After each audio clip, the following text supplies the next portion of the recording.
I noticed in reading about you for today that you won the Guggenheim Fellowship at a pretty early part of your career.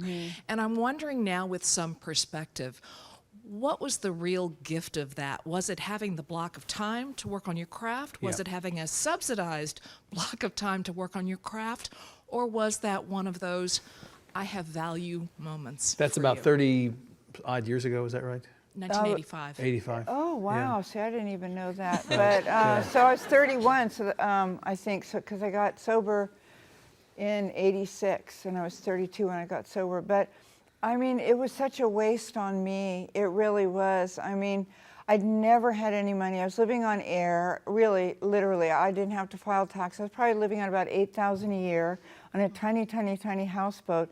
And this check arrived. I don't remember exactly what it was, but it was like $20,000 for like a year of writing. And my dad was dead, and my younger brother was in the Army, and I was just really adrift and lost. And it was, it bought me a year. It bought me a year, and I was kind of a walking disaster, but I wrote a book. And it was so weird because now everywhere, it's always mentioned. And then one year when my son was an infant, so this would have been 90, probably 89 or 90, someone in the creative writing department at UC Davis died, one of the writing teachers. And so I taught a class there for a semester at UC Davis. And it's mentioned, and I was sober. I've been sober 4 years or something by that time.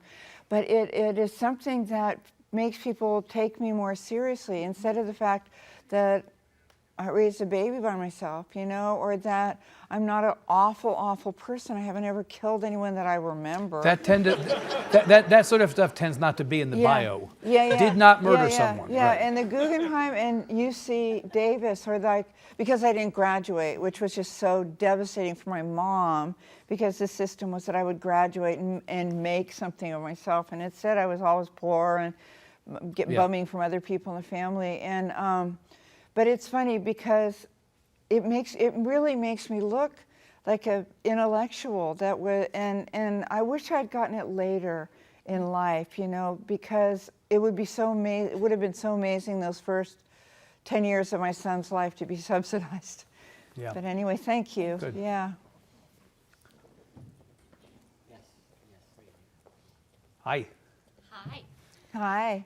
When you were talking earlier about it being a time that it's embarrassing to claim to be Christian, related in some to current events, part of what I've been noticing kind of in my own Christian identity and as a person who's engaged, but also as watching other Christian voices and looking for voices that sound trustworthy to me. Part of what I'm struck by, particularly in the evangelical movement, is that the voices that are most inspiring and truth-telling to me right now are coming from young women.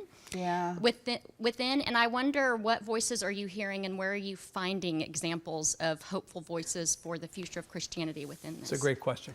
It is a great question. I have been lifted up ever since the uprising of the Parkland students. As soon as they arrived, I felt like, oh, thank God, because for a while the youth had stepped out. And the women whose rights we had fought for, the teenage girls, were, I thought, taking that for granted. And all of a sudden, 5 years ago, teenagers and the girls started getting, and young women started appearing again, and they've appeared. I mean, 2 years ago, they appeared good. And we go to every possible rally we can get to, every possible rally, and it's half young people now, and that gives me as much hope as anything. Science and the young people. What do you think was the catalyst for that? Where did the switch flip? I think you just reach critical mass of being of having people slaughtered that are your people, that are your precious community. Whether you're a black kid who's watching police kill your colleagues and get off, or even becoming little cultural heroes, or victory that they didn't get, that they were acquitted, and I think at some point it just builds and it builds and it builds like a horrible fever. And then finally, the dike can't hold anymore. I mean, it was so profound. But it was like Vietnam, And it's funny because when I was coming up, 68, I would have been 14, and it was 2 years before the first issue of Ms. comes out, I think. But there were the people that gave me that same hope, and it was like the Berrigan brothers. And they were religious, and we were anti-religious. But I remember that when they would appear, or Martin Luther King, and it was all these religious speakers. And I forgot the question, but it was such a good one. It was about young women. Young women, yeah.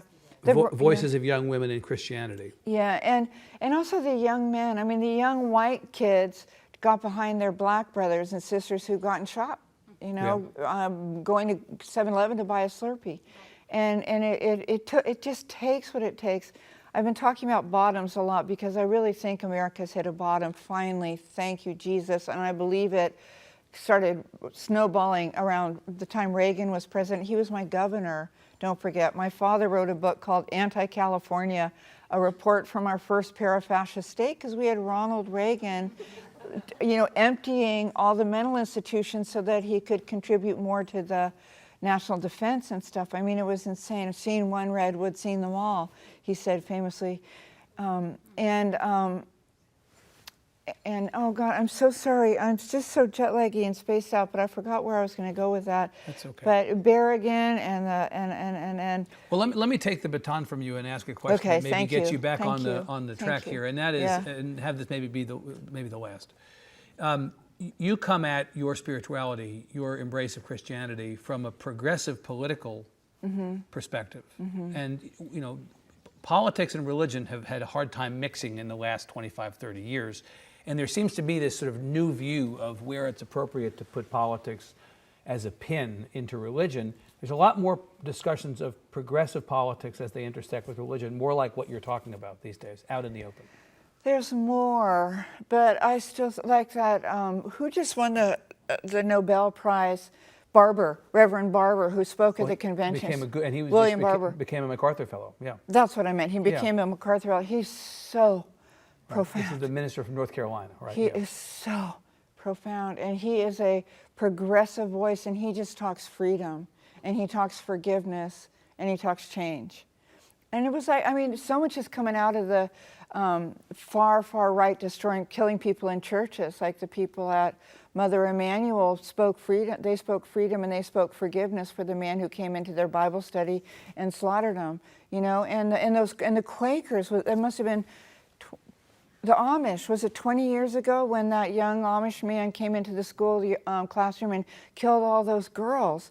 They spoke forgiveness. They didn't speak revenge. The right wing speaks of revenge and taking away and sending away and isolating and dehumanizing.